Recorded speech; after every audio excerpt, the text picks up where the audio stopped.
నంద్యాల జిల్లాలోని పవిత్ర క్షేత్రమైన మహానంది దేవస్థానంలో మహాశివరాత్రి పర్వదినాన్ని పురస్కరించుకొని రాష్ట్ర స్థాయి రాతి దూలం పోటీలను రాష్ట్ర మంత్రి ఎన్ఎండి ఫరూక్ ఘనంగా ప్రారంభించారు. ఈ సందర్భంగా మంత్రి ఎన్ఎండి ఫరూక్ మాట్లాడుతూ మహానంది క్షేత్రంలో ప్రతి సంవత్సరం నిర్వహించే రాతి దూలం పోటీలు ప్రత్యేక గుర్తింపు పొందాయని, ఈ ఏడాది కూడా రాష్ట్ర స్థాయిలో నిర్వహించడం ఎంతో గర్వకారణమని తెలిపారు.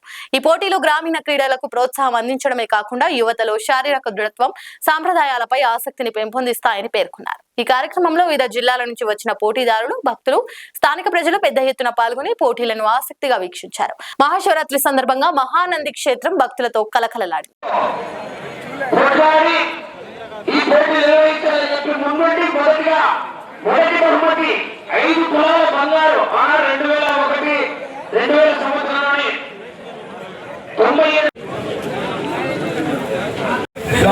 సన్మానించి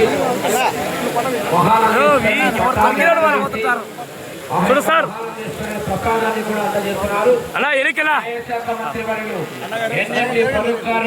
మరియు ఈ యొక్క Srisailam KC canal project chairman అయినటువంటి బన్నూరు రామలింగారెడ్డి గారు, మాలపాటి పుల్లయ్య చౌదరి గారు, కుమారి ఎస్ఎస్ రెడ్డి గారు, మాజీ మహానంది దేవస్థానం మాజీ చైర్మన్, తెలుగుదేశం పార్టీ సమన్వయకర్త బన్నూరు రామలింగారెడ్డి గారి సహకారంతో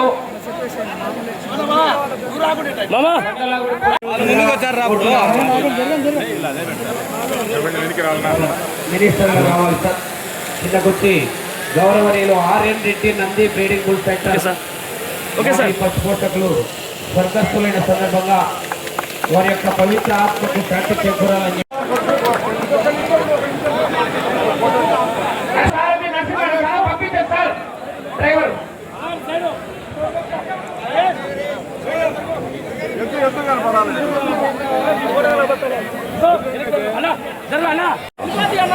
మహాశివరాత్రి పర్వదినాన్ని పురస్కరించుకొని శ్రీశైలం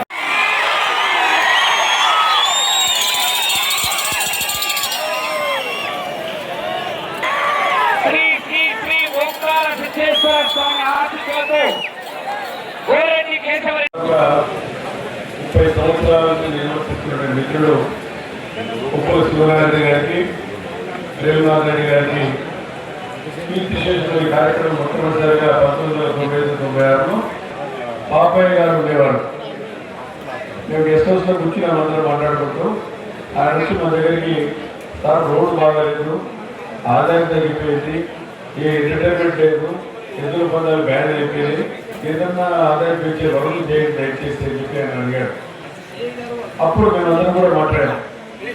గెస్ట్ హౌస్ పాండవరావు గారు కానీ, తిమ్మయ్య గారు కానీ, శివనారెడ్డి గారు కానీ, రేవునాథ్ రెడ్డి గారు కానీ, అప్పుడు కిషన్ రైతులు కానీ, వెంకటరామ చౌదరి, మేమందరం కూర్చొని మాట్లాడి సురేష్ రెడ్డి నెక్స్ట్ ఇయర్ ఆయన చైర్మన్ అయ్యారు. అప్పుడు అందరూ కూడా మాట్లాడి ఏం చేస్తే బాగుంటుందంటే మళ్ళా ఎట్లా పర్యాలు పెడితే బాగుంటుందని చెప్పారు. కానీ అప్పుడు కాంగ్రెస్ ప్రభుత్వం 1990 నుంచి బ్యాన్ చేసేసింది. ఎక్కడ కూడా రాష్ట్రంలో ఎక్కడ పర్యాలు జరగకూడదు.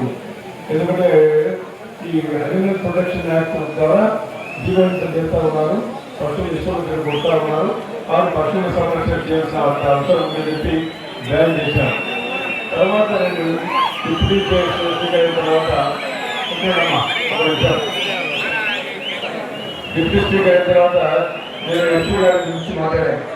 కరోనాలో ఏం చేస్తే బాగుంటుంది సార్, బ్యాన్ ఉంది, మనం ఏం చేయలేదు, దాని ఏదన్నా ప్రభుత్వం జీవనం ఏం చేశాను మేము అందరం కలిసి నేను అసెంబ్లీ సమావేశాలకు ముందు అపోజిషన్ గురించి మాట్లాడి ఏ ఎంటర్టైన్మెంట్ లేకపోతే ఇక్కడ కూడా నా దేవాలయమే కాదు, మహాత్మోత్సవాల దేవాలయమే కాదు, రాష్ట్రంలో దేవాలయాలు కూడా ఆదాయాలు తగ్గిపోయి కాబట్టి ఎంటర్టైన్మెంట్ ఏర్పాటు చేస్తే బాగుంటుంది. నంద్యాల మహాత్మోత్సవాన్ని దృష్టి పెట్టుకుని చేశాను. అప్పుడు నేను డిప్యూటీ స్పీకర్గా ఉన్నప్పుడు అందరూ వస్తున్నారు, అందరితో మాట్లాడిన తర్వాత అసెంబ్లీ సమావేశాలకు పొడిచాం. ఏమని జీవహింస చేయకుండా, దానికి ఏదో చులకాలకు స్టోర్లు లేకుండా, ముళ్ళకట్టకు ఇనుపరాడు ఏం లేకుండా వీడియో అప్పటికి వీడియో ఇచ్చాయండి, దాని ప్రదర్శన ద్వారా చేయండి, దాంట్లో తప్పులని చెప్పి చెప్పడం. అప్పటి నుంచి మొట్టమొదటిసారిగా సురేష్ గారు 1999లో మొట్టమొదటిసారిగా 5 తులాల బంగారించి మనం ప్రోత్సహించాలని ముఖ్యంగా ఇక్కడ ఈ ఎంటర్టైన్మెంట్ ఏర్పాటు చేసాం. ఈ గ్రౌండ్ ఏర్పాటు కోసం ఆరోగ్య చాలా మంది లేడు. ఇప్పుడు జయచంద్రారావు లేడు, వెంకటనారాయణ లేడు, సింధయ్య లేడు, చాలా మంది చనిపోయారు. వారికి లేని వాళ్ళందరూ కూడా మేము భగవంతులు ఒక కుటుంబానికి మనోభాగం ధైర్యాన్ని కలిగించాలని చెప్తాను. కాబట్టి మా ఈరోజు భక్తుల పరిస్థితి రావడానికి కారణం రోడ్డు కమ్యూనికేషన్. ఆ రోడ్డు కూడా ఈరోజు ఆ పరిస్థితి లేకపోతే ఈరోజు ఏ పరిస్థితి లేదు మీకు అందరికీ తెలుసు. చాలా కృతజ్ఞత ఉండేది. కనీసం మా ఆర్థిక రావాలని దాదాపుగా 2 గంటల కార్యక్రమం పెట్టేది. మనం రోడ్డు వేడని చేసి అదేవిధంగా మా ఆంధ్ర నుంచి అదే పెద్దకొండ వరకు మనము శ్రీరంగ కార్యక్రమం ఏర్పాటు చేసి చెట్లు నాటాం. మీరు కావాలని చూసుకోండి. ఇప్పుడు కూడా ఎందుకంటే రోడ్డు వేడింగ్ చేశాం కాబట్టి ఇప్పుడు చెట్లని పోయినాయి. మళ్ళీ చెట్లు వేసి ఈరోజు ఈ స్థాయికి తీసుకొచ్చాం. కాబట్టి ఈరోజు ఇంతకుముందు లోకాన్ని తీసుకొచ్చాం. చాలా సంతోషం. మనం జరగాల ఈ కార్యక్రమం ఎందుకు ఎంటర్టైన్మెంట్ లేకుండా తీసుకొస్తారు. ప్రజలకు ఎంటర్టైన్మెంట్ ఉండాలా కాబట్టి ప్రజలు తిరిగించాలి, ఆలోచించాలి, చూడాలని ముఖ్య ఉద్దేశంతో పట్టుదలతో ఆ గ్రౌండ్ని ఏర్పాటు చేశారు. మరి ఈరోజు గత 3-4 సంవత్సరాలు మేము చేశాం. తర్వాత రాజకీయ వారి మీద వాళ్ళు వచ్చారు, స్పాన్సర్లు వచ్చారు, చేశాం. కాబట్టి మళ్ళీ ఇప్పుడు ఇక్కడ ప్రార్థించిన మిత్రుడు మన గుంటా రాజశేఖర రెడ్డి గారు వారు లాస్ట్ టైం నాకు ఫోన్ చేశారు. మీరే పోవాలని చెప్పి మీరే ప్రారంభం చేశాను. రాజకీయాల్లో మీరే పోవాలని మళ్ళీ ఈసారి కూడా మళ్ళీ రామగారిని నాకు ఫోన్ చేశాడు.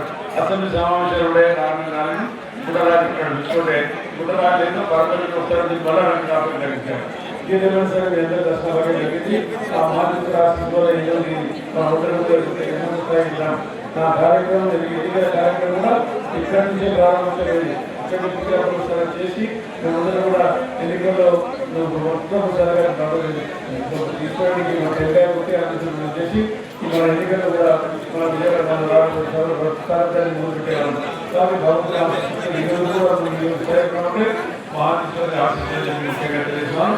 మీ అందరి ఆశిస్తున్న ప్రేమ అభిమానంతో ఈరోజు ఈ కార్యక్రమంలో పాల్గొనడానికి అవకాశం ఇచ్చిన మన గుండా రాజశేఖర గారికి ప్రత్యేకంగా నేను ధన్యవాదాలు తెలుస్తున్నాం. మరి నాకు అవకాశం గట్టి పడుతుండే కూడా నేను ఈరోజు మీ కార్యక్రమం ఉన్నాయి అయినా కానీ నేను తప్పని పరిస్థితి ఏం చెప్తాం. మాకు ఇంతమంది చూసే భాగ్యం కలిగించాను. మరి పుల్లయ్య గారికి వారికి ధన్యవాదాలు తెలియజేయాలి. జ్యోతి గారికి ఈ కార్యక్రమం ఏర్పాటు చేశారు. చాలా సంతోషం. ఎదురు వచ్చి స్పాన్సర్స్ కావాలా, ఈ కార్యక్రమం చేయాలా, మీరు కొనసాగుతూ ఉండాలా.